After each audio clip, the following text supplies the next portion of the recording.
సిద్దిపేట జిల్లా హుస్నాబాద్ శివారులో అగ్ని ప్రమాదానికి గురైన తాటివనాన్ని పరిశీలించారు మంత్రి పొన్నం ప్రభాకర్. గీత కార్మికులతో మాట్లాడి ప్రమాదం వివరాలను అడిగి తెలుసుకున్నారు. ప్రభుత్వం అండగా ఉంటుందని వారికి భరోసా ఇచ్చారు. భవిష్యత్తులో ఎక్సైజ్ అధికారులతో మాట్లాడి ఉపాధి హామీ పథకం కింద తాటి ఈత వనాల్లో చెట్ల సంరక్షణ కార్యక్రమాన్ని చేపడతామని తెలిపారు మంత్రి.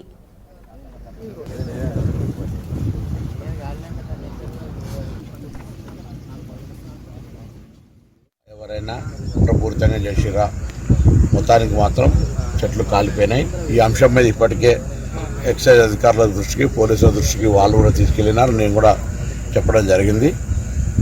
నేను ఎక్సైజ్ శాఖ అధికారులను, ఫైర్ అధికారులను, అదేవిధంగా పోలీసు అధికారులను రాష్ట్ర వ్యాప్తంగా కూడా ఇదొక నేచురల్ ప్రకృతి సంపద.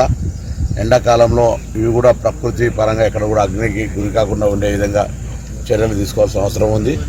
ఇది ఈత కార్మికుల ఉపాధికి సంబంధించినటువంటి అది పెట్టుబడి కాబట్టి అటువంటి ఇబ్బంది లేకుండా చూడడంతో పాటుగా భవిష్యత్తులో ఈ వనాల పెంపుదలకు సంబంధించి కూడా ఎక్సైజ్ శాఖతో పాటుగా ప్రభుత్వంతో కూడా దానికి నీళ్ళ వసతి కావచ్చు, ఇతర అధికంగా ఇంకా ప్లాంటేషన్ తాటి ఈత మొక్కలు పెట్టడం ద్వారా కావచ్చు, దానికి ఉపాధి హామీ కింద నీళ్లు పోసేటువంటి కార్యక్రమం తీసుకొని ఎక్కువగా వృక్ష సంపదను పెంచేటువంటి ప్రయత్నం చేస్తాం. ఈ కాలిపోయిన చెట్ల గురించి అధికారులు చెప్పినాం. దాన్ని ఎట్లా అనేది మళ్ళీ ప్రభుత్వంతో మాట్లాడి వాళ్ళకి